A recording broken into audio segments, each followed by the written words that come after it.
Oh boy, it's that one zone. You know the one. The one that makes David Bowie go underwater. Labyrinth Zone. Oh, I love it so much. I love that Sonic can drown underwater and can do nothing about it.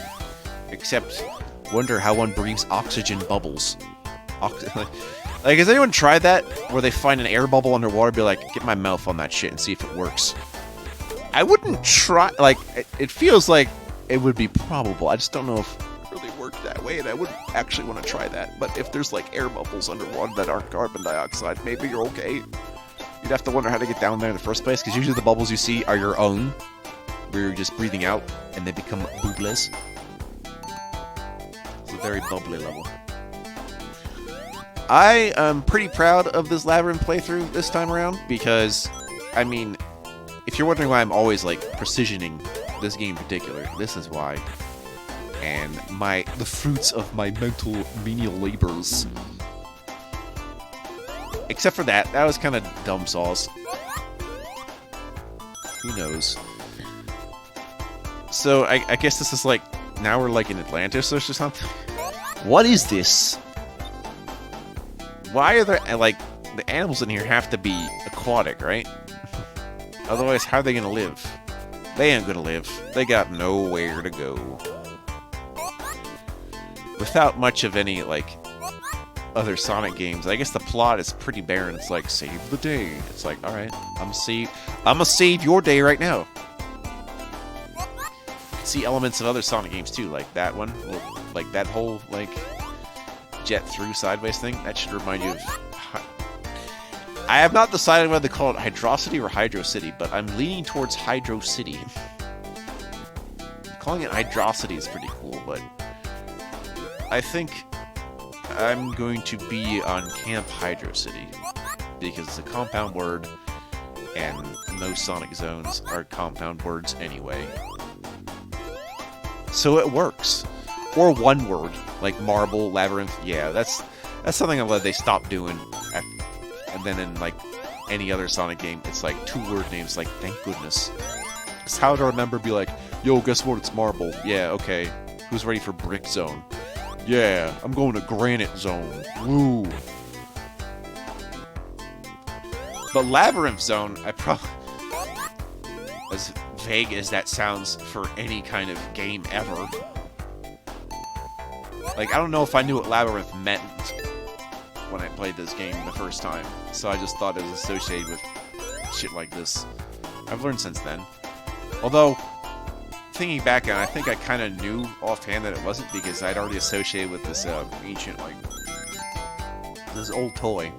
It's got a bunch of holes in it, and you can kind of steer it around Super Monkey Ball style, this marble, and you just make it get to the end without it falling in any of the holes.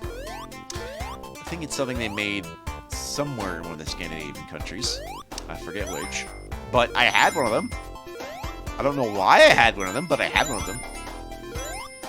I'm sure I could find one of them on Amazon or eBay or something. Can you imagine that if I just did a video on doing that? I'd be like, yeah, look at me. Or like just other like stuff like that, like this traffic jam puzzle game. Turns out I'm not the only person on the planet to have played the traffic jam puzzle game, but I feel like I'm the only one, but I'm really not. Now, those blocks that look like sponges or corks are going to just float with the water. I think they're corks. I'm going to go with that. Because sponges aren't necessarily square. I don't care who taught you that. It's not true. That's just the shape of them after we've modified them to look like a cleaning thing. You know, actual sponges are quite amorphous. Or amoeba-like, but large. Invertebrates. Something. What does that classify as? Classifies as a something. And this is where I would have put my gold ring if I had one. Not anymore, sucker. I didn't even keep 50 for that anyway, so... It's definitely a good way to get myself insulted by my past self for not getting it prior. Let's see. Underwater. Oh yeah, invincibility will not save you from drowning, in case you were thinking otherwise. It won't, my dudes. My brothers. Okay. Yeah, unfortunately in Sonic 1, I definitely waste invincibility a lot and don't make the most of it. Considering the level design, I have every reason to play safe. Play it safe! Like that guy. He's got a more annoying cousin in Starlight Zone, which doesn't even release his thing, so I have no choice but to just dodge him. Although if you're invincible, you could kill him and be like, I got points! But why? Why did you need the points? Because video games are about points, right? Yeah. If you know anything about anything, you'll know there's a bunch of cheaters, so you can just forget having high scores. Especially, I'm looking at you, certain person, playing the Donkey Kongs. This goes all the way to the top. But for what, though? Like, just for a record and an arcade game? Yeah, actually. Pettiness is a human quality that is not outlasted. You'd think it would be, but no. People will go there. People are gonna go there right now. Shield my fish away. My fish are shields from my responsibility. My responsibility shields me from blame. My blame shields me from dignity. My dignity shields me from, giving a shit. Giving a shit shields me from mediocrity. No, actually, no, that'd be more fame. Giving a shit shields me from contempt. There we go. Shields me from having to do redemption. That's the case. That you would want this invulnerability. This invulnerability makes me invincibility. Of all my abilities, I've got this notability. Wikipedia, Wikipedia, that's a thing that exists! Actually, I don't know about actually using Wikipedia days, or just any day, because it's a landing page for finding something else. Wikipedia is better as a search engine. Oddly enough. You know, as a starting point. Wikipedia is like our human version of like AI algorithms. It's basically the human algorithm, which is crowdsourcing. Yeah, but you wouldn't think I'd talk about that again unless I thought it was something interesting. Well, there you go. There's the thought I just had. You can feel free to take it from me. I just want it to be known that that's how I feel about things sometimes. You know what the real problem is. It was never about the technology.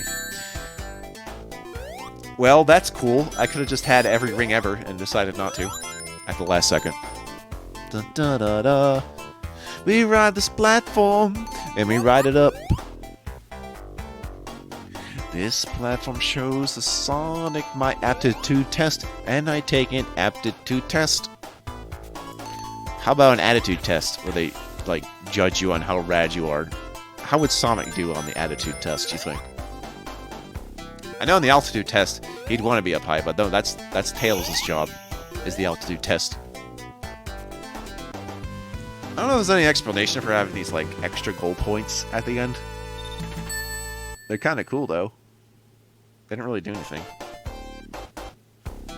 Just part of the experience, part of the fun. Why is it there? It doesn't need to be. Who cares? It's cool. Which is basically every Sonic game. I don't care why we did this. It was cool. Like, that's the story behind every Sonic game. Even the ones that people don't really generally care about or like. I'm one of the few people who thought Sonic Forces was just okay. That is, like, not really a hot take, it's just a warm one, where it's like, that was okay. Because to me, it was basically Sonic Generations, but with extra steps. That being the custom character thing. Now, the story, however, is kind of botched, because, you know, trying to invoke Sonic Mania is just like, what? But, yeah. Deciding that, it was fine. It was just more Sonic Colors and Sonic Generation. Now, for Sonic Frontiers, I don't really think so right now. I've had up to here with Opal and stuff, so. But would I be opposed from playing it?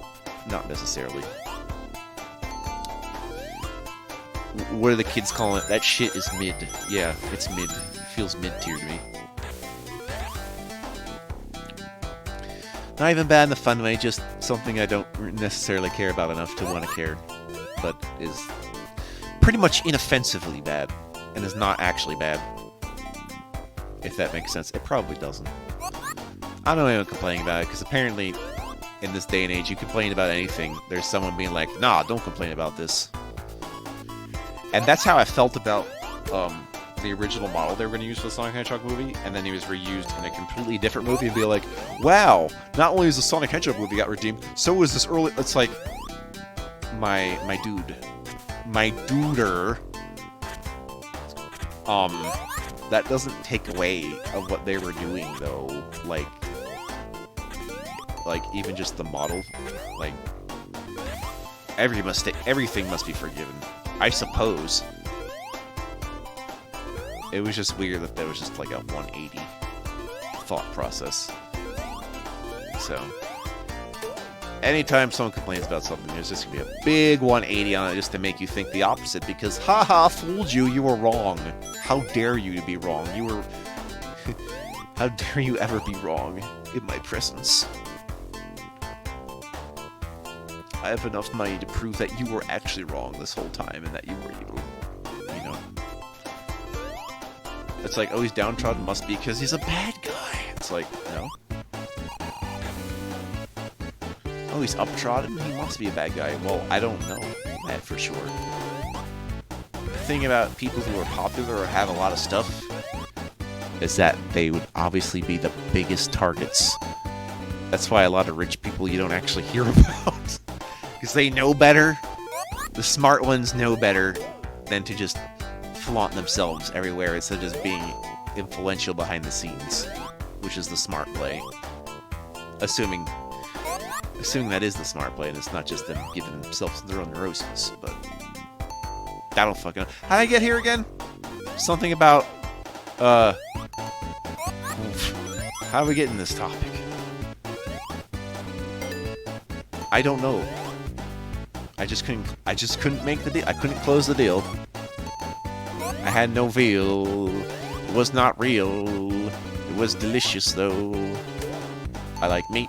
I like meat. Meat is good. Well, I can understand. Yeah, you want to get into a meat argument now. No, thanks.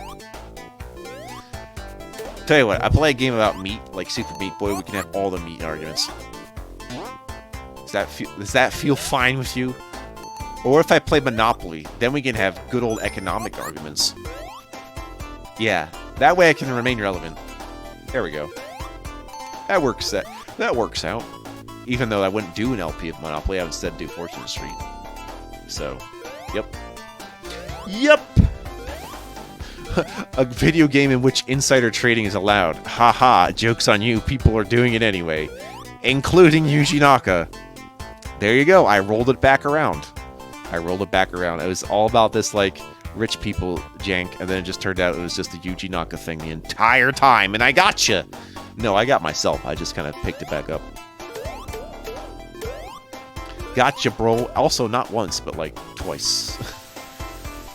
And it's, like, insider trading over, like, the Dragon Quest series, which is especially hilarious, because it's like, does that seem like...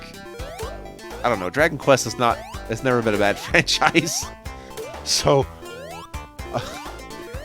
if you need, like, panic with your stocks of, like, Square Enix's Dragon Quest, I don't know what the hell big shebang is. This boss battle is not really a boss battle, it's an endurance test. Kind of a letdown, but also get up there before you drown, or you're gonna feel bad. In fact, when you get to that situation where you're just going up for a while, get up fast so you can outpace the water, because I nearly start running out of air at the end, but the upside is, since I take my time, I don't actually hurt myself, which would just do me even worse. That's how you should feel about making mistakes in any video game. It's like, you're about to mess up, but keep going the full course, and then you'll find out you just pick yourself up and be like, oh yeah, that was just like a gap in my abilities. My Sonic abilities. Labyrinth, more like baby rinse. I rinsed that of babies and their bathwaters. That's what this was. Eureka. That's a show on the TV. Whatever happened to that show? Should have continued that show. Might have been cool.